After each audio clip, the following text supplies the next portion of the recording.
Hello everyone, myself Yogesh Naik. Welcome you all on online teaching platform. Hope you all are fit and fine. Due to corona pandemic, I started giving online classes to continue our study. And it is very easy to make connection with you all and it will help us to maintain the flow of study. Rural development is the new course which is developed by iScheme and introduced in 5th semester. This subject is an elective subject.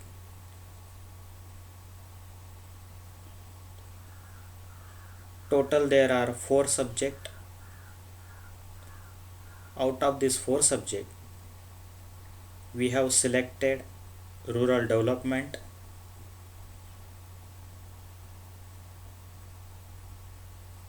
as a curriculum in your 5th semester. So what is rural development?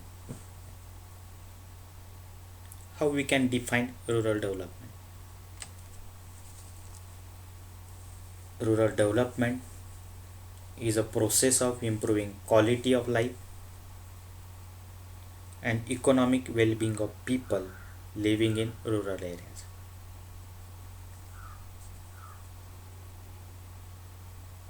We have to improve the quality of life as well as we have to improve economic well-being of people living in rural areas. How we are going to improve the quality of life and economic well-being of people, that we are going to see in detail.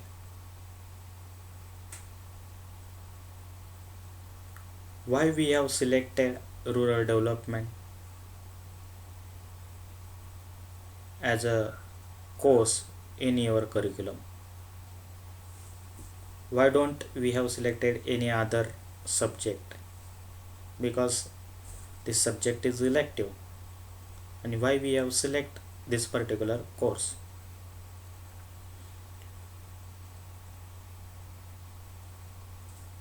If we see the statistics of village area in our country,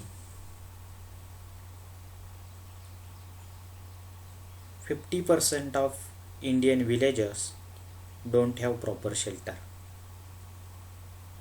70% of villages don't have access to toilets.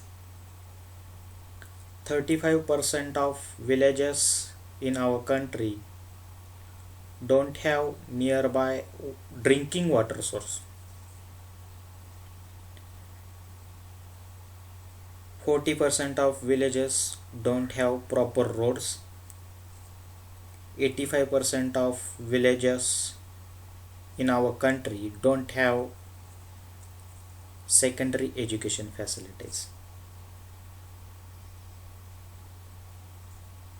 We have seen the statistics of villages in our country. There is lack of facilities and basic requirement which is not available in rural areas. That's why there are too many peoples which are at below poverty line, and being as a civil engineer, we have to bring them above poverty line. The pictures you can see here are from rural areas. These faces are from rural areas, and being as a civil engineer, we have to create a smile on their faces, not as a joker but as a civil engineer. How can we create a smile on their faces? Becoming a civil engineer, or in civil engineering we have studied many subjects like irrigation engineering, environmental engineering, hydraulics, geotechnical engineering, concrete technology, steel design, structural design, like so many subjects we have studied. By using this knowledge, we can construct or we can plan road for rural areas by taking advantages of Pradhan Mantri Gram Sadak Yojana.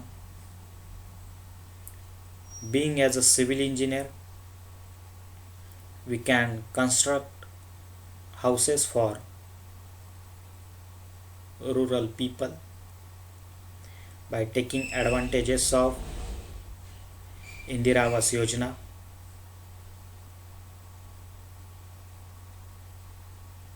Being as a civil engineer, we can plan or we can design water treatment plant as well as sewage treatment plant in rural areas. Being as a civil engineer, we can ensure safety of any structure which is constructed in rural areas. So that is the role of civil engineer in developing rural area. So in first lecture we will see the teaching and examination scheme. We will see course outcome, practical suggested, micro project suggested, learning resources, etc.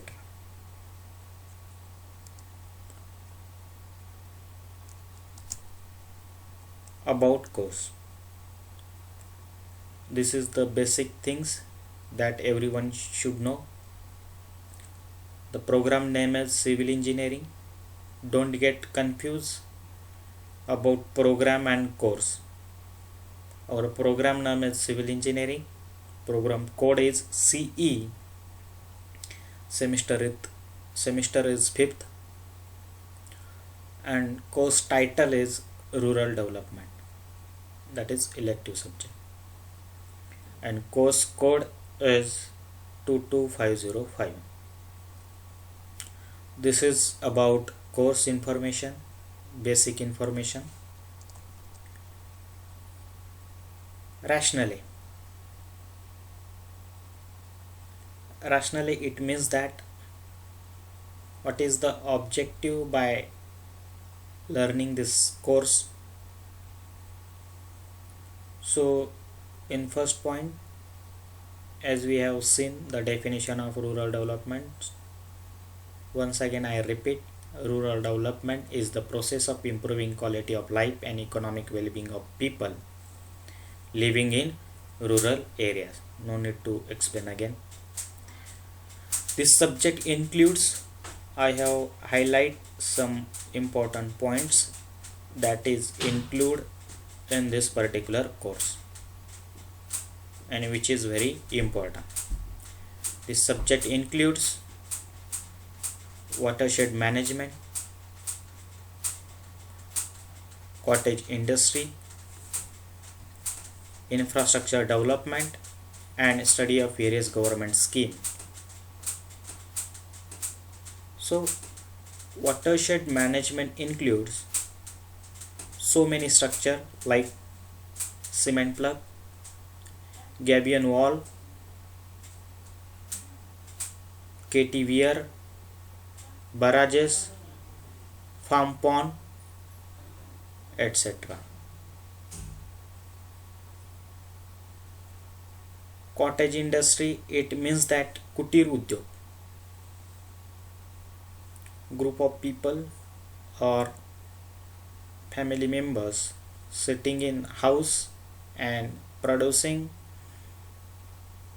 some new product and selling into the market. It means that cottage industry.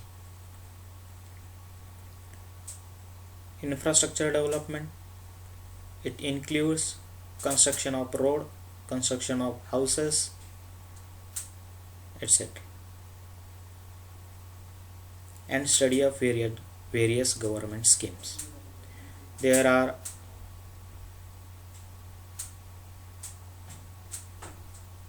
central government schemes and state government scheme, or combination of state and central government scheme. There are so many schemes that we are going to discuss, because there is an separate topic in which we are going to see so many schemes. That highlighted points will help the students to apply the scientific knowledge in sustainable development of rural areas. This course has been designed so that the diploma civil engineer is able to use his knowledge for development of rural areas to make the villages a better place to live in. Because nowadays nobody wants to live in rural areas because of lack of network issues and road access or any other facilities which is lagging in rural areas. So that's why nobody wants to live in rural areas. And being as a civil engineer, we have to make a villages a better place to live in. This is all about the rationale. Very important points. What are the course outcomes of this particular course that everyone must know, because when you are working on your micro project, you must know what are the course outcome.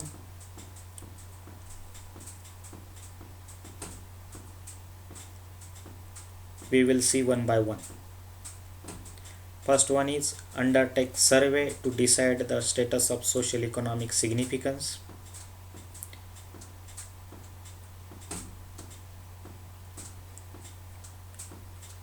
The initial stage of rural development is to visit the specific village, and to do the social economic survey is the initial stage of rural development. Social economic survey include so many questions. We have to prepare a questionnaire for the social economic survey, and we have to ask the question to the household, those are living in village area, and note down the answer which is given by the rural peoples. What type of questions are there that we will see in detail in practical. Next point is identify the need of watershed management in rural areas. We have to visit. It is not like that we have decided watershed management and next day we went there and we started working on watershed management. It is not like that. First we have to see the topography of that particular area. According to the topography and climatic condition, we have to decide which type of watershed management structure is suitable for that particular area. Third point is suggest relevant government scheme for the construction of road, housing and energy conservation. There are so many schemes which is launched by central government as well as state government. Central government schemes are applicable to the whole country and state government schemes are applicable for the specific state, or central government and state government in combination of both, they will launch scheme. There are so many schemes we will discuss in chapter number 5th, that is government policies pertaining to rural area. In that topic we are going to discuss what are those schemes in detail. Fourth point is suggest the relevant cottage and agro-based industry for rural areas. In rural areas, many of the peoples are doing agriculture. Agriculture is the main. Along with agriculture, agro-based industries can be established like horticulture, sericulture, fisheries, animal husbandry, and relevant cottage industries like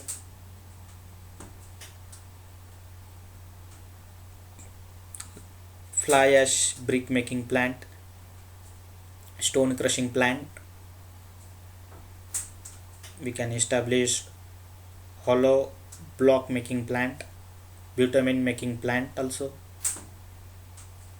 We can suggest for that particular area. Next point is select the relevant scheme of central or state government for rural areas, as we have discussed earlier.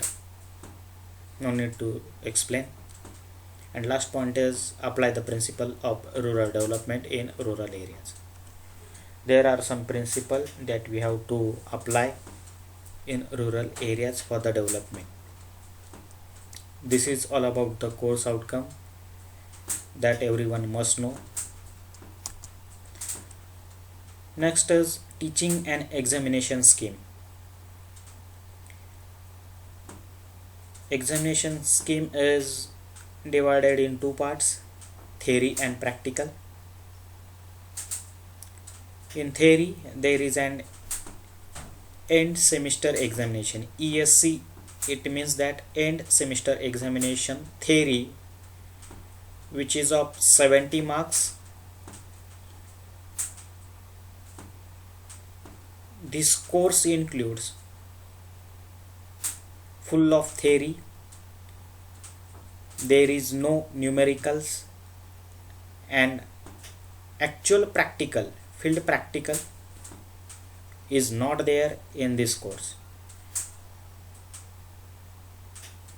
70 marks of end semester examination is there. Next is progressive assessment in theory, PA. It means that progressive assessment in theory, which is of 30 marks. 30 marks is again it is a combination of 20 plus 10. 20 marks is for unit test average and 10 marks is for micro project. So total theory mark weightage is 70 plus 30, 100 marks. If you see the practical, then there is an end semester examination for practical, which is of 20 marks. At the rate, it means that there is an external viva for that particular course. Progressive assessment in practical, which is of 25 marks. In progressive assessment, we have to make a file. In that file, there is an practical which we have to perform.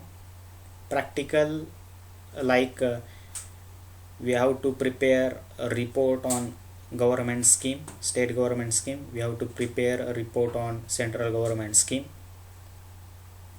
We have to visit any village and we have to prepare a report on watershed management structure. We have to visit a village and prepare a report on cottage industry which is established in that particular area, like that. And we have to prepare report and we have to make a file, and for that file the mark weightage is 25 marks. So total practical marks weightage is 50 marks. And if we think for that particular whole subject, the mark weightage is 100 plus 50, that is 150 marks.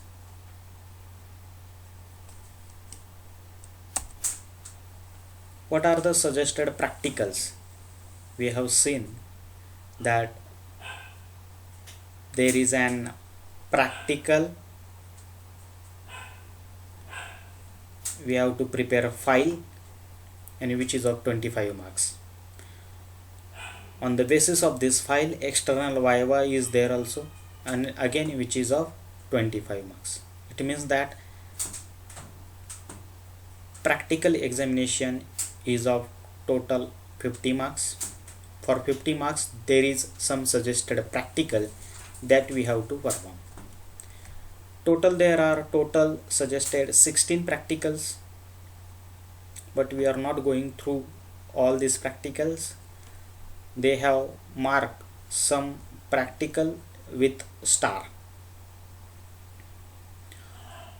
It means that practical marks with the star are compulsory practicals that we have to perform, and practical those are not marked with the star, these practicals are not compulsory. So we will see one by one. Only star practical we will see. Prepare a questionnaire for conducting social economic survey. We have to prepare a questionnaire for a social economic survey when we are visiting any village. So we have to prepare a questionnaire and we have to ask the question to the household or people those are living in village area, and we have to note down the answer of all these questions in the given format. I have format for the social economic survey. I will circulate it. Second is undertake social economic survey of small nearby village. Again it is as same as first one, little bit changes are there. Third one is not marked with the star, so we will directly jump on fourth practical. Analyze the data and prepare a report based on social economic survey which include the list of available natural resources. While doing the social economic survey, we have to identify what are the natural resources available in that particular area, and according to this we have to prepare a report on it. Next one is, that is sixth one, prepare a report on the field visit to any one structure like KTVR, gabion wall structure, cement plug. These are the structure which is included in watershed management. When we have to visit any village and we have to prepare a report on any watershed management structure which is listed in that particular practical. Seventh practical is again same, prepare the report on field visit to any one structure, that is contour bunding, farm pond, underground bandara, and again we have to prepare report on it. Next practical, prepare the report on field visit to the nearby drip and sprinkler irrigation. Nowadays, these methods are widely used in rural areas because these methods of irrigation, that is drip irrigation and sprinkler irrigation, is very effective, which increases yield of crop. So that's why nowadays they are widely used in irrigation. So we have to visit, we have to study that types of irrigation system, and we have to prepare a report on it. Ninth one is prepare the typical plan for rural housing for considering low cost housing, local material for construction. So we have to prepare a plan. We have studied building drawing. In that building drawing subject, we have prepare a plan. So taking advantage of this knowledge, we can prepare a plan for rural houses by considering, most important, by considering low cost housing material. 10th one is prepare the estimate for the rural house having typical plan as mentioned in above practical number 7. That is wrong, practical number 9, right? Typing mistake is there. So simultaneously in 5th semester you are studying estimation and costing. By using this knowledge, we can prepare estimate for the above mentioned plan. So we will come to know how much cost is required, how much material is required for construction of this particular house. Next one is 12th, prepare the report on your recommendation of various schemes of state government. That is again same, what are the state government scheme that we have to study and we have to prepare report on it. Then 15th is prepare report on cottage industry located in nearby rural areas, that we have to identify and we have to prepare a report on it. Again, it is very easy, just we have to visit the cottage industries and we have to take a detailed information about it and have to prepare a report on it. And last one is a prepare report on schemes of central government regarding the village development. What are the schemes which is launched by the central government, that we have to studies and identify, and we have to prepare again report on it. So how many topics are there that we will see, and how much weightage is given for particular specific topic, that we will see.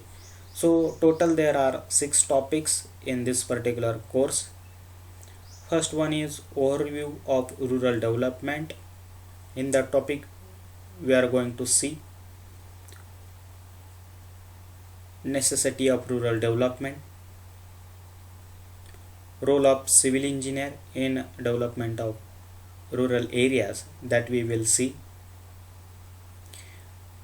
Also we will see what is meant by CAPART, and it is very simple and small topic which is of 6 marks.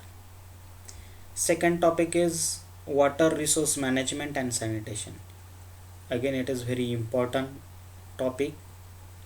What is meant by water resource management, that we will see in detail. Water resource management structure includes cement plug, gabion wall, contour bunding, KTVS, farm pond. We will see all this structure in detail. Also we will see the types of irrigation, that is drip irrigation and sprinkler irrigation in this topic, and which is of 16 marks. More weightage is given for this particular topic. Topic number 3 is rural roads, housing and energy. Again, this is an very important topic which includes basically focus on 2 schemes. that is Pradhan Mantri Gram Sadak Yojana, which is related to the rural roads, and second one is Indira Awas Yojana, which is related to the rural housing. That two scheme we will discuss in detail, and which is of 20 marks. Higher weightage is given for that particular topic. Fourth topic is rural industries and finance. What are the different cottage industries that can be established in rural areas, like stone crushing plant, artificial sand manufacturing plant, fly ash brick making plant, hollow block making plant, that we will see in detail. We will also see the layout of all these cottage industries, and that particular topic is of 10 marks. Unit number 5, government policies pertaining to rural development. In that particular topic, we are going to see the different schemes and policies, or we can say yojanas. Prime Minister Rural Development Fellow Scheme we will see. Then second one is National Rural Employment Guarantee Act.